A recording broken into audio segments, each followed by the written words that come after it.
This morning, as Russia continues to ravage Ukraine, Coloradans are continuing to find new ways to help. A lawsuit is stalling the recovery for survivors of the Marshall Fire. We're going to take a look at the latest move made by a judge on the case.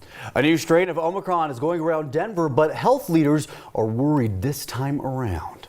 Good morning, everyone. Thank you so much for joining us. Anusha and Jordan here, along with Chris. I was so excited to walk in, and I saw you just in the corner there, and I was like, what? He just kind of pops up, you know, like you're doing your thing, and he just says hi, and you're like, oh my gosh. Yay. I mean, It's always a great surprise, though.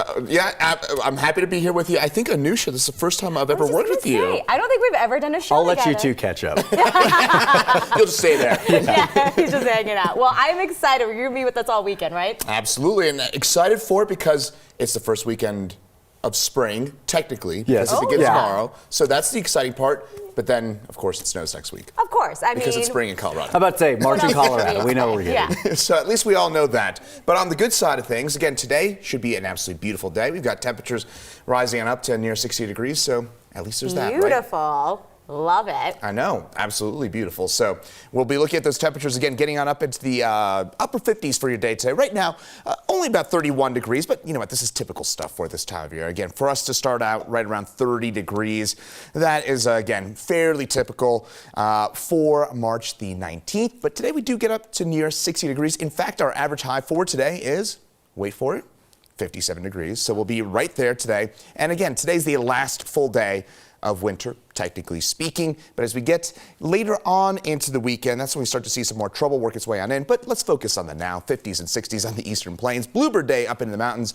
30s and 40s. Highs getting right around up the upper 50s about 4 or 5 o'clock or so later on this afternoon. Tonight it is seasonable. Low temperature right around freezing. And there's a look at those lows for your night tonight. But as we look at your day tomorrow, those clouds increase. That is out ahead of our next storm system, which at this point doesn't look to be a huge impact for us here in the Denver area, but I'll have more details on that and what you can expect coming up in my full forecast in about 15 minutes. Awesome. Thanks so much for that, Chris. Well, Aurora police is asking for any witnesses or dash cam footage after 2 people were killed, hit by 2 different cars, but in the same spot. This happened near Colfax and Uvalde Street last night, not far from the big hospital complex along Colfax and 225. Police say a person was crossing the street but was not in the crosswalk when he was hit by the first car. That driver stopped to help, but then that driver was hit by a second car. That driver also stayed at the scene. We will, of course, be checking in with Aurora Police and bring you more information as we get it. Next week will mark 1 year since 10 lives were sadly taken in a shooting at the Boulder King Supers. Boulder police officer Eric Talley was sadly killed that day as well. For weeks, a fallen officer's car served as one of many memorials, and it's back out this weekend. A patrol car is parked outside the Boulder Police Department. Talley sadly died after running into the store to stop the shooter. Boulder is planning more memorial events next week as well. The police are planning a memorial for Officer Talley next Tuesday. That's going to be at 2 o'clock in the afternoon. It'll be outside the police department. There will also be a community-wide moment of silence at 2:30. And then at 4:30, they are planning a day of remembrance at the Glen Huntington Bandshell at Canyon Boulevard and Broadway. The King Soopers Table Mesa store will also be closed that day.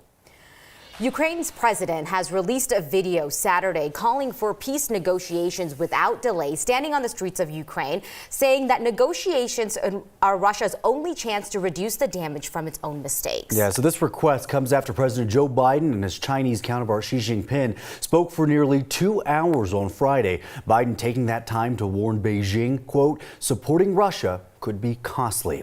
2 U.S. officials recently said Putin called on China to provide his country with financial help and military support, including drones. Analysts say Biden's call to Xi can be seen as an attempt to show the relationship between China and Russia may not be as strong as Putin thinks. Putin also made a rare public appearance yesterday, making a show of unity. But at the same time, the Pentagon says around 7,000 Russian soldiers have been killed, with broad agreement from experts that the heavy losses are being hidden from the public in Russia. The UN is now saying a fifth of the people living in Ukraine have either fled or been internally displaced, with Russian missiles striking Lviv about 50 miles from the border with Poland. That's also where a lot of people had fled for refuge. And in Western Ukraine, Ukraine, there is a sobering reminder of who has been lost. People in Lviv had set up empty baby strollers at the city's central square. It's a symbol of the number of Ukrainian killed in the war so far. The UN says the civilian death toll in Ukraine has risen to over 800, among them 59 children, but the true number of lives lost could be much higher. And there are many ways for Americans to help those in Ukraine right now. You see people doing whatever they can, and for some, that's brewing beer. 9 News reporter Jaleesa Irizarry explains. Starting from scratch could be a heavy burden to bear. But no matter how the future is built, support from all should be in focus. Inside Long Table Brewhouse, each pour carries a little of that weight for millions of people in Ukraine that are hurting. It's so sad. Nicola Vansa is a regular at Long Table and a Ukrainian-born Coloradan that saw a post from a brewery in Ukraine looking for some help from brewers all over. And they reached out to the world after, Putin started bombing civilians, saying, please help us, just get him something. Vansa took that plea to Long Table. This week, they answered it together. It's amazing. Vansa and Long Table are brewing a golden ale from a recipe the Ukrainian brewery published. A portion of the proceeds, once it's tapped, will go toward helping those impacted by the invasion. I feel like the whole world's on our side. I feel like the whole world's coming together. We've been divided for so long, and it takes a tragedy to pull everyone together. Long Table may be the first Denver brewery using the Ukrainian beer recipe, but they hope they're not the last. After all, the more support a cause has, the stronger it will be. Jaleesa Irizarry, 9 News. I love that. Exactly what she said. The more support a cause has, the stronger it will be. Long Table Brewer says that the beer will be tapped in about 3 to 4 weeks, and then they plan to sell it on draft as well as in cans. And we really are seeing so many efforts right now from Americans all across the country trying to do exactly what she said, whatever we can to help everybody there in Ukraine. And we've gotten a lot of people asking us about, what can you do? How can you help? And then we saw them step up in a giant way over the last couple of days. We wanted to give an update that a lot of you have been asking how to help, and then you followed through, but through a micro giving campaign to send medical supplies to Ukraine through Colorado-based nonprofit Project Cure. You've raised nearly $350,000 through Next Word of Thanks campaign. That wasn't a matter of days. I promise you, we talk about this every day about how great people have been. This is a look inside Project Cure's warehouse in Centennial. They are gathering trauma-related medical equipment and supplies, airlifting them into Ukraine. 2 shipments since the war started, 4 more leaving this week. They are planning for this to be a 10-year commitment to help Ukraine. If you would like to join in donating, you can scan the QR code or on your screen, or text the word thanks to 303-871-1491. This part is really important. Project Cure still has connections to get aid through the Ukrainian border. If that changes, though, they are ready to send those supplies to refugee camps in Romania and Moldova. Yeah, that is extremely important. And we also have a link on our website for a lot of other ways to donate as well. Media. Yep, go check that out on 9news.com. We want to help you out to help everybody else out over there. Well, the man who left a bomb outside a police station in Netherlands will get out of prison 24 years early. A judge resentenced David Ansberry to time served this week because the court decided the bomb was not an act of terrorism. Ansberry made the bomb himself, left it outside the police station back in 2016. He wanted to avenge the death of a friend killed by the town marshal back in 1971. Well, the bomb never went off, and Ansberry pleaded guilty to attempting to use a weapon of mass destruction. In 2019, he was sentenced to 27 years in prison. That was the minimum sentence because a judge agreed to treat the crime as terrorism. Then in 2020, an appeals court decided it was not terrorism, not because of what Ansberry did, but because of what happened back in 1971. The appeals court said since the killing of Ansberry's friend was not official government conduct, Ansberry's actions don't count as terrorism, actually. He's set to be released after serving about 3 years. It has now been 79 days since people lost their homes in the Marshall Fire. And for 79 days, a lot of that debris has just sat. A judge's ruling yesterday should allow cleanup to begin as soon as this month. A nonprofit called Demanding Integrity in Government Spending had sued Boulder County over issues with transparency in picking a contractor to remove the debris. They initially wanted the county to restart that bidding process, but then dropped that part of the lawsuit. And then late this week, a judge made that official. So those who lost everything are saying that they have been waiting long enough. It seems like as time goes by, some people, their trauma at seeing the ruins still there is kind of increasing, and it's not getting easier. It'll be easier when it's all scraped clean.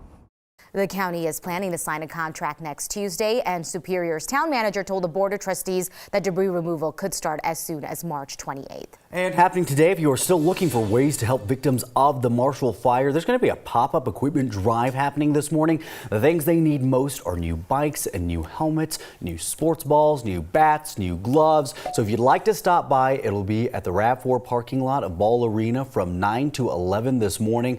The first 250 vehicles to drop off donations will receive a voucher good for 2 tickets to the Colorado Avalanche versus Los Angeles Kings game on April 13th. A fire burning underground has been a concern in Boulder for decades, and it is now getting new attention. Kevin Vaughn from our 9 Wants to Know team is taking a look at what the city knew and what they did about the coal mine fire. Coal mining is the Marshall Valley's legacy, and with it, an unsettling reality. Decades after the last mine closed, the earth beneath the surface is still on fire. We've been aware of historical context as well as potential risks associated with the former coal mine in that location for years. Sarah Huntley is a spokeswoman for the city of Boulder, which started buying land in the area in the 1970s for open space. We were led to believe that the activity underneath was limited risk, certainly some risk, and that was going to be a manageable risk. Risk, known for nearly half a century. In 1973, Boulder acquired some of the land from Rocky Mountain Fuel for $1. The company said it couldn't afford to put out the fire. Nearly 2 years later, nothing has been done about the fire, according to this 1975 newspaper article. To allow a liability like this is poor management of a city. The former mine owner accused Boulder of breaking a promise to extinguish the blaze. I felt the city misrepresented itself when it purchased this from the company. Other than your citation of this newspaper article, we have no knowledge of any specific steps that we pledged to take or committed to taking to minimize the risk of the fire. A 2006 wildfire sparked by that smoldering coal led to extensive work to prevent it from happening again. At the time, one official urged the city to begin a long-term maintenance and monitoring program. We are very vigilant, including regular visits by rangers, like one in 2012 when smoke was rising from a hole in the ground. Just as recently as 2019, we had a report that said that there was very little risk, low risk, to create any kind of surface level fire. Even so, investigators are trying to determine if the coal mine played a role in the start of the Marshall Fire. We are eager to hear what their findings are. 9 days after the fire, a drone with a thermal camera measured ground temperatures, finding some abnormally high, 227 degrees in one place, more than 300 in another. But it's not clear whether that was because the underground coal fire reached the surface or because the Marshall Fire ignited that coal. We also don't know whether the work that's been done was enough. We are obviously very, very concerned about any possibility that our property might have played a kind of contributing role to this terrible event. Kevin Vaughn, 9 News. Putting out an underground coal fire is complicated, it is expensive. There are some drilling operations underway to learn more about the extent of that underground burn area. We'll be right back.